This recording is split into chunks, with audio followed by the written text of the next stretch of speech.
વિદ્યાર્થી મિત્રો, આગળના લેક્ચરમાં આપણે ચેપ્ટરનું ઇન્ટ્રોડક્શન જોયું, ત્યારબાદ સ્થાન, સ્થાનાંતર અને પથલંબાઈ આ ત્રણ વ્યાખ્યાયિત કર્યા આપણે. તો હવે આપણે સ્થાન વિરુદ્ધ સમયનો આલેખ જોઈએ. તો આપણે લખશું આ રીતે: સ્થાન, આને બોલાય વિરુદ્ધ સમયના આલેખો. જેને સ્થાનને આપણે સિમ્બોલ એક્સ લઈએ, સમયનો ટી લઈએ, એટલે આ રીતે પણ એને લખાય, એક્સ વર્સિસ ટીનો ગ્રાફ, એટલે કે સ્થાન વર્સિસ સમયના આલેખ. તો અલગ અલગ માનો કે આ ઉદ્ગમ બિંદુ છે, આ તમારી કાર છે,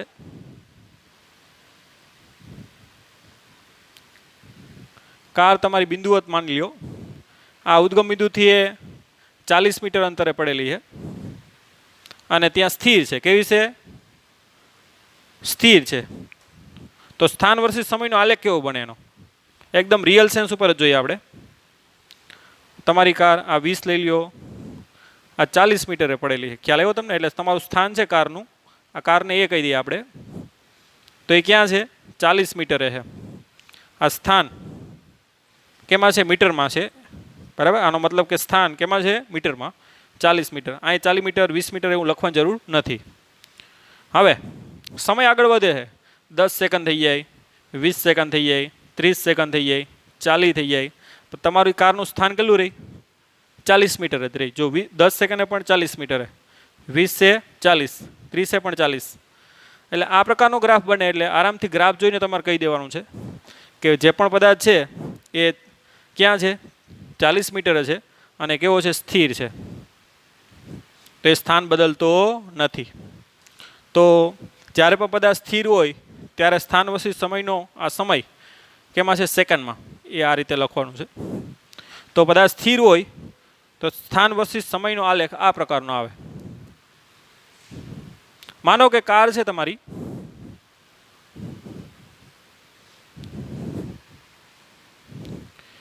ચાલો ઉદ્ગમ બિંદુથી નીકળે છે કાર તમારી,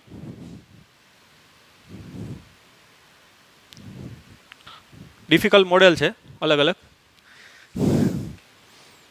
એ થી ક્યાં જાય છે? માનો કે બી ઉપર જાય છે અને એનો વેગ નિયમિત છે. માનો કે એનો વેગ છે એ 10 મીટર પર સેકન્ડ છે ને કેવો છે? અચળ છે. ધ્યાન આપજો. વેગ કેટલો છે? 10 મીટર પ્રતિ સેકન્ડ, એટલે કે 1 સેકન્ડમાં કેટલું અંતર કાપશે? 10 મીટર. તો એનું સ્થાન આ રીતે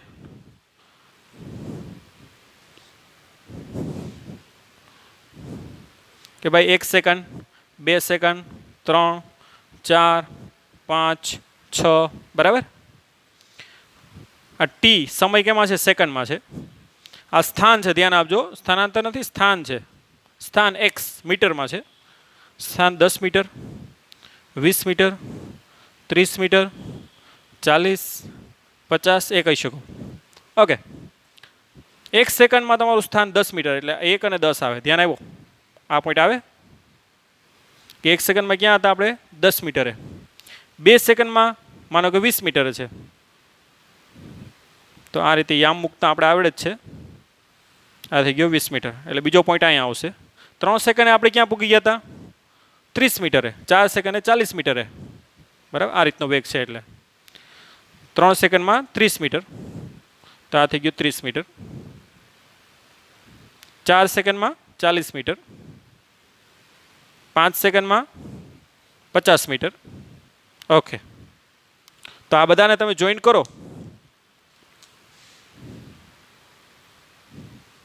તો કેવી લાઈન આવશે? સુરેખ.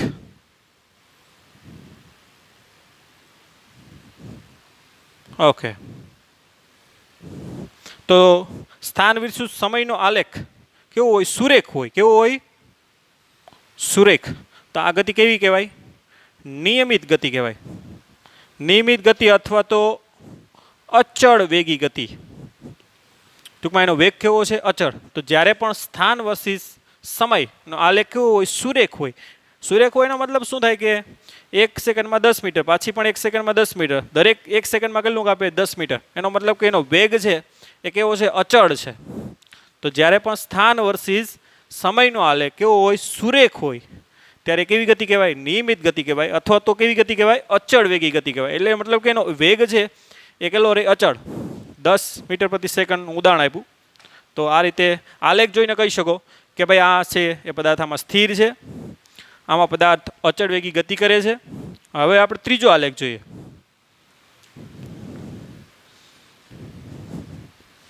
તમારી બુકમાં ડેટા છે એ પ્રમાણે ડેટા નથી લખતો, અલગ લખું છું.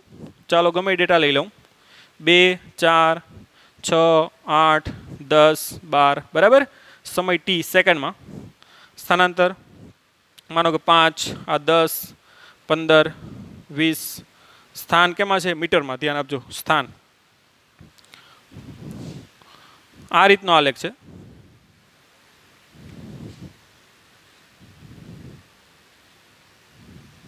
બુકના ડેટા પ્રમાણે ડેટા લેવા એ કોઈ જરૂર નથી. એક્ઝામમાં ગમે ડેટા તમે લઈ શકો. ઓકે, તો આમાં જોઈ શકો તમે કે શરૂઆતમાં માનો કે 1 સેકન્ડ સુધી પદાર્થ સ્થિર હતો, પછી ધીરે ધીરે ઉપડ્યો. કાર છે એ ધ્યાન આપજો, રિયલ સેન્સ ઉપર જોવાનું છે આપણે. કાર જાય છે કઈ તરફ?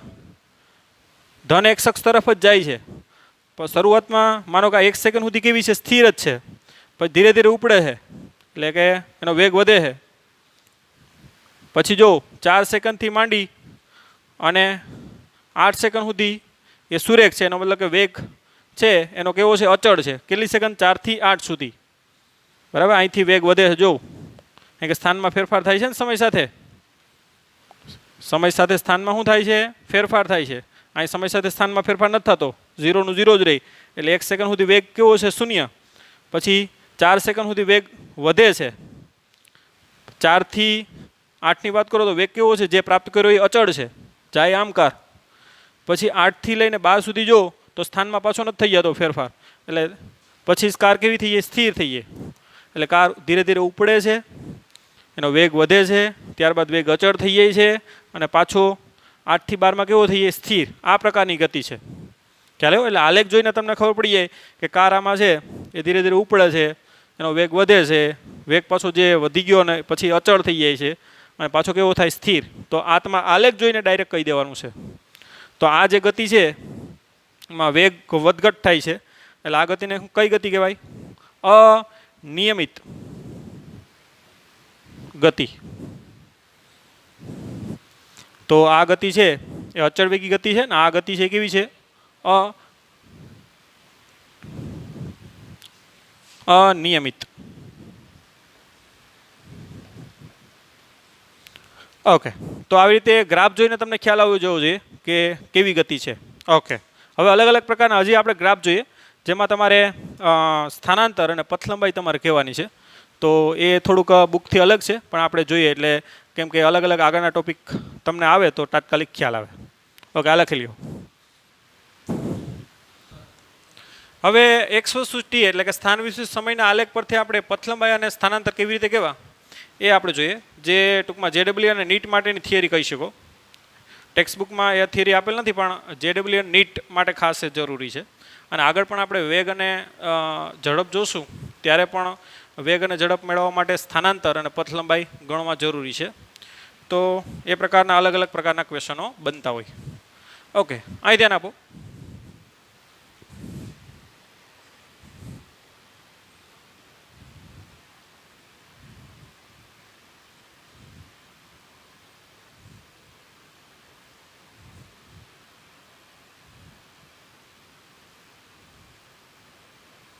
ઓકે, ચાલો આ 20 મીટર છે.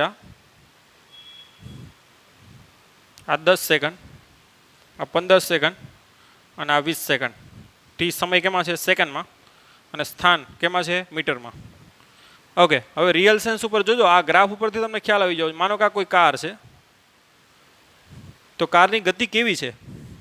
તો કે 0 થી 10 સેકન્ડ ઉદ્ગમ બિંદુથી કાર નીકળે છે. 0 થી 10 સેકન્ડ સુધી કારનો વેગ કેવો છે? અચળ છે. અને 10 થી 15 સેકન્ડ સુધી કાર કેવી છે? પાછી સ્થિર છે. અને 15 થી 20 સેકન્ડમાં કાર પાછી શું થાય છે? રિટર્ન થાય છે. અને પાછી ક્યાં પૂછે? ઉદ્ગમ બિંદુ. જો પાછું સ્થાન હતું અહીંયા આવી ગયું. આ સમય છે, ધ્યાન આપજો. એટલે કાર આ રીતે ગતિ કરે. પહેલાં તો એ થી ક્યાં ગઈ? બી સુધી 20 મીટરે. ખ્યાલ આવ્યો? અને પાછી ત્યાંથી બેક થઈ. કારનું સેમ મોડલ જળવાઈ રહી એવો પ્રયત્ન કરશું આપણે. પહેલાં એથી ક્યાં ગઈ બી 20 મીટરે, ત્યાં કેટલી 5 સેકન્ડ સુધી કેવી રહી? સ્થિર રહી. અને 5 સેકન્ડ પછી પાછી ટર્ન મારી અને બીથી ક્યાં આવી? એ આવી. અને પાછી ટૂંકમાં જવા માટે સમય કેટલો લીધો? 10 સેકન્ડ. અને આવવા માટે સેકન્ડ કેટલો લીધો? 5 સેકન્ડ. તો આ રિયલ સેન્સ છે એની ગતિની. ખ્યાલ આવ્યો? તો આ એક્સ વર્સિસ ટી એટલે કે સ્થાન વર્સિસ સમય ઉપરથી એની ગતિ કેવી છે ને? ગતિ તો સુરેખ પથ ઉપર જ છે, ધ્યાન આપજો. ખ્યાલ આવ્યો? પહેલાં ક્યાં હતી? ઉદ્ગમ બિંદુ ઉપર. છેલ્લે પણ ક્યાં છે? ઉદ્ગમ બિંદુ ઉપર જ છે, કેમ કે આ તો સમયની અક્ષ છે. સ્થાનની અક્ષ તો આ છે. ખ્યાલ આવ્યો તમને? એટલે તમે હતા પણ 0 મીટરે, 20 સેકન્ડે પણ પાછા ક્યાં આવી ગયા? 0 મીટર જ છે. ઘણાને અહીં લાગે કાર, ત્યાં નથી, એ તો સમયની અક્ષ છે. ખ્યાલ આવ્યો તમને? આનો મતલબ એ થાય કે ભાઈ એ બિંદુથી કાર નીકળી હતી, 20 મીટર સુધી ગઈ અને આ બી બિંદુએ આવી ગઈ 10 થી 15 સેકન્ડ, એટલે 5 સેકન્ડ ત્યાં કાર બીને બીની જગ્યાએ રહી અને બીથી એમાં પાછી કાર 15 થી 20માં એટલે 5 સેકન્ડમાં પાછી ક્યાં પૂકી ગઈ? એ ઉપર. તો આ આલેખ છે અને આ રિયલ સેન્સ છે એની. ઓકે, તો હવે આરામથી તમે કહી શકો કે ભાઈ આની પથ લંબાઈ કેટલી થાય? તો કે એ બી પ્લસ બી એ, એટલે કે 20 મીટર એ ગયો અને 20 મીટર પાછો આવ્યો, એટલે કેટલું થાય? 20 વત્તા 20 બરાબર કેટલી થાય? 40 મીટર થાય પથ લંબાઈ.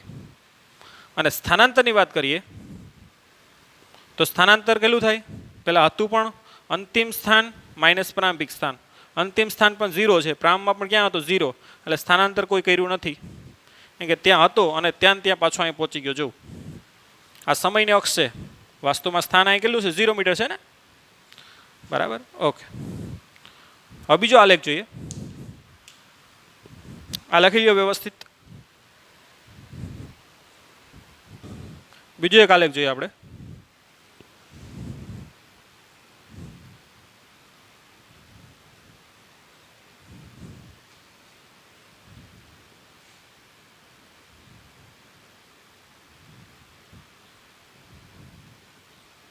સમય ટી સેકન્ડમાં છે, સ્થાન એક્સ મીટરમાં છે. ઓકે, આ 20 કહી દો અને આ છે એ ચાલો 15 કહી દો. Okay okay, not bad. Okay, તો આમાં શું કહી શકો કે ભાઈ 0 થી 10 સેકન્ડમાં એનો વેગ અચળ છે, બરાબર. અને ક્યાં પહોંચે છે? 20 મીટર પહોંચે છે 10 સેકન્ડમાં. ઓકે, ત્યારબાદ 10 થી 15 સેકન્ડ સુધી સ્થાન બદલાતું નથી, એટલે કે કેવું છે? સ્થિર છે. 0 થી 10 સેકન્ડમાં કેવો છે? વેગ અચળ છે. અને વેગ કેટલો થાય એ તો આપણે ભણવાના જ છે આગળ. પછી 15 થી લઈ અને અહીંયા કેટલી લઈ લ્યો? 18 લઈ લ્યો. ચાલો 18 સેકન્ડ, એટલે કે 3 સેકન્ડમાં પાછો આ બાજુ આવ્યો ને, એટલે કે પાછો રિટર્ન થયો અને ક્યાં પહોંચી ગયો? એ 15 મીટરે પહોંચી ગયો. તો કારની ગતિ તો સુરેખ પથ ઉપર છે. જો કારની ગતિ આ પ્રમાણે છે, કાર અહીંથી નીકળી અને એ બિંદુ કહી દો અથવા ઓ કહી દો. ચાલો આને એ કહી દો. ચાલો ને હતું એ જ રાખી, એ બરાબર, એ રાખ્યો. એ બિંદુથી કાર નીકળી 10 સેકન્ડ સુધી એનો વેગ કેવો છે? અચળ છે. અને કેટલું અંતર કાપ્યું? 20 મીટરનું. તો આ પૂકી ગયો અહીં 20 મીટરે. હવે કેટલી સેકન્ડ સુધી? 5 સેકન્ડ સુધી ક્યાં કેવો રહી? સ્થિર રહી. અને 5 સેકન્ડ પછી પાછું શું થાય? રિટર્ન થાય છે. રિટર્ન થઈને કેટલી? 3 સેકન્ડમાં કેટલું અંતર કાપ્યું એણે? તો કે 20 થી 15 આવ્યો, એટલે કે 5 મીટર આ બાજુ.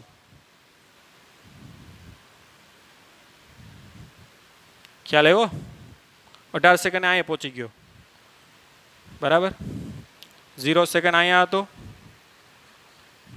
10 સેકન્ડ અહીંયા પહોંચી ગયો, 5 સેકન્ડ અહીંયા સ્થિર રહ્યો, એટલે 15 સેકન્ડ સુધી સ્થિર રહ્યો. 10 થી 15 સેકન્ડ સુધી, એટલે 5 સેકન્ડ સ્થિર થાય, બરાબર. અને 15 થી નીકળ્યો, 18 પાછો ક્યાં પહોંચી ગયો? અહીંયા. એટલે આ અંતર કેટલું છે? 5 મીટર. હવે આમાં પથ લંબાઈની વાત કરો તો પથ લંબાઈ કેટલી થાય? તો કે પથ લંબાઈ છે એ પેલા ગયો કેટલો 20, એટલે કેટલું થાય AB વત્તા માનો કે આ જે પોઈન્ટ છે એ પોઈન્ટનું નામ C આપી દો, વત્તા કેટલું થાય BC. તો AB કેટલું છે 20, BC કેટલું છે આ 20 ને આ પાછી 15 આવ્યો ને એટલે 5 મીટર થાય, એટલે 20 વત્તા 5 એટલે કેટલું થાય 25 મીટર. એટલે તમારું જે પથ લંબાઈ છે એ કેટલી થાય 25 મીટર. અને તમે સ્થાનાંતરની વાત કરો, ડેલ્ટા એક્સ બરાબર શું થાય અંતિમ સ્થાન માઇનસ પ્રારંભિક સ્થાન. અંતિમ સ્થાન તમારું ક્યાં છે ધ્યાન આપજો, અહીંયા અંતિમ સ્થાન તમારું ક્યાં છે 15 મીટર, પ્રારંભમાં ક્યાં હતા 0, એટલે કે તમારું સ્થાનાંતર કેટલું થયું 15 મીટર. અને તમે અહીંયા પણ જોઈ શકો કે આ 20 આ 5 હોય તો આ કેટલું થાય 15 મીટર. બરાબર. તો ખાસ આ રિયલ સેન્સ ઉપર સ્ટડી રાખવી જરૂરી છે. બરાબર. અલગ અલગ ક્વેશ્ચનો છે આ પ્રકારના JEE અને નીટમાં આ પ્રકારના પૂછાતા હોય. બરાબર. તો રિયલ સેન્સ ઉપર સ્ટડી કરી હોય તો ગમે તે પણ પબ્લિકેશન તમે ઉપાડો તો આરામથી એના ક્વેશ્ચનો તમે શું કરી શકો સોલ્વ કરી શકો. ઓકે, હજી પણ આપણે એકાદું ઉદાહરણ લઈ લઈએ.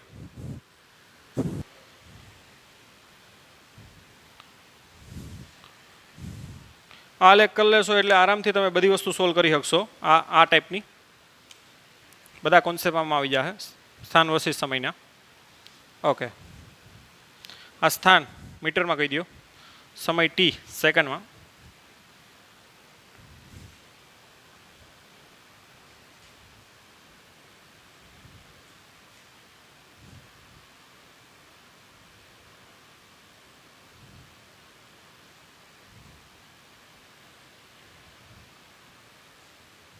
ઓકે, આ રીતનો ગ્રાફ છે.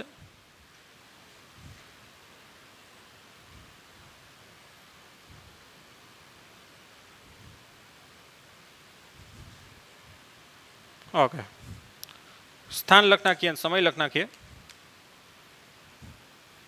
આ 5 સેકન્ડ, આ 7 સેકન્ડ, આ 10 સેકન્ડ, આ 13 સેકન્ડ અને આ માની લ્યો કે 16 સેકન્ડ અથવા તો 18 સેકન્ડ. ચાલો. ઓકે, આ સ્થાન છે, આ 10 મીટર, આ કહી દો 15 મીટર, આ સેમ લાઈન છે આથી. ઓકે, અને આ છે, ઓકે, એને કહી દો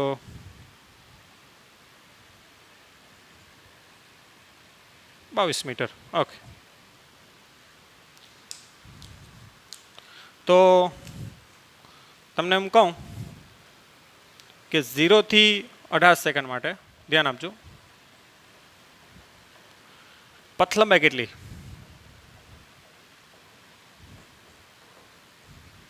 તો 0 થી 18 સેકન્ડ એટલે કે આખો સમયગાળો આપી દીધો. એના માટે પથ લંબાઈ, તો પથ લંબાઈ આપણે ગણવી હોય તો 5 સેકન્ડ સુધીનો વેગ અચળ છે અને 5 સેકન્ડમાં કેટલું છે 10 મીટર અંતર કાપ્યું. તો આ કેટલું થાય? આ O A બરાબર, આ B, આ C, આ D, આ E કહી દો. બરાબર, ચાલે. તો અહીંયા કહી દો. ચાલો, નો આ લખવાની જરૂર નથી, કોઈ ડાયરેક્ટ વસ્તુ કહી શકો આમાં. તો 5 સેકન્ડમાં કેટલું કાપ્યું? 10 મીટર. તો પહેલાં તો કેટલું આવશે? 10 મીટર અંતર કાપ્યું, 10 મીટર સ્થાનાંતર કર્યું અથવા અંતર કાપ્યું એમ કહી શકો, કારણ કે સીધી રેખામાં ગતિ કરે છે. કાર કે મારે કઈ ગતિ કરે? સીધી રેખામાં, અને દિશા બદલતી નથી, દિશા બદલતી નથી એટલે સ્થાનાંતર પણ 10 મીટર થાય અને પથ લંબાઈ પણ 10 મીટર થાય, કારણ કે દિશા નથી બદલતી. ઓકે, ચાલો. હવે 5 થી 7 સેકન્ડમાં કેવી રહી? સ્થિર રહી. 7 થી 10 સેકન્ડમાં કેટલું અંતર કાપે છે? 5 મીટર. જો 10 અને 15 થઈ ગયું ને એટલે કેટલું કાપ્યું? 5 મીટર. એટલે પથ લંબાઈ વત્તા કેટલા આવશે? 5. પાછું તમે અહીં જુઓ કે 10 થી 15 13 સેકન્ડમાં પાછું ક્યાં આવી ગયો? D ઉપર. અને પાછું એ કાર વળી, ખ્યાલ આવ્યો તમને? આ બાજુ. અને પાછી કેટલા આવી ગયા? 10 મીટર આવી ગયું. જો અહીં ક્યાં આવી ગયું? 10 મીટર. તો પાછું કેટલું આવશે 5 પ્લસ હવે 13 થી 18 સેકન્ડમાં એ 10 થી ક્યાં ગઈ 22 10 થી 22 એટલે કેટલા થાય 12 મીટર થાય 22 માં 10 કાઢો તો 12 થાય એટલે ટૂંકમાં 13 થી 18 સેકન્ડમાં કેટલું એને અંતર કાપ્યું 12 મીટર તો વત્તા કેટલા આવશે 12 તો કેટલા થાય ટોટલ 10 5 ને 10 20 20 ને 12 32 મીટર એની પથ લંબાઈ થાય જો કેવી રીતે તો કે ભાઈ 5 સેકન્ડમાં કેટલું અંતર કાપ્યું 10 મીટર તો અહીં 10 લખ્યું આપણે પછી 5 થી 7 માં એ સ્થિર છે અહીંયા ધ્યાન આપો એટલે કોઈ કાપતું નથી અંતર બંતર પછી 7 થી 10 સેકન્ડમાં જો ક્યાં હતી 10 થી ક્યાં પૂગી ગઈ 15 પૂગી ગઈ કાર 10 મીટરથી ક્યાં પૂગી ગઈ 15 એટલે 5 મીટર કાપ્યું તો આ મૂક્યું 5 મીટર પાછી તો કે 10 થી 15માં પાછી 15 થી ક્યાં આવી ગઈ 10 આવી ગઈ એટલે કાપેલું અંતર કેટલું થાય પાછું 5 મીટર થાય 15 થી 10 આવી એટલે પાછું આ 5 મૂક્યું હવે 13 થી 18 સેકન્ડમાં શું થયું તો કે 10 મીટરથી ક્યાં પહોંચી ગઈ 22 મીટર એનો મતલબ કેટલું અંતર કાપ્યું એણે 12 મીટર તો ત્રણેયનો સરવાળો ચારેયનો સરવાળો કરો તો કેટલો આવશે 32 મીટર સ્થાનાંતરની વાત કરીએ આ વિડીયો આ વસ્તુ ન સમજાય તો 2-3 વખત વિડીયો જોજો આરામથી સમજાશે સ્થાનાંતર શું થાય તો કે સ્થાનાંતર એટલે કે ડેલ્ટા એક્સ બરાબર શું થાય અંતિમ સ્થાન માઇનસ પ્રારંભિક સ્થાન અંતિમ સ્થાન તમારું ક્યાં છે તો કે 22 છે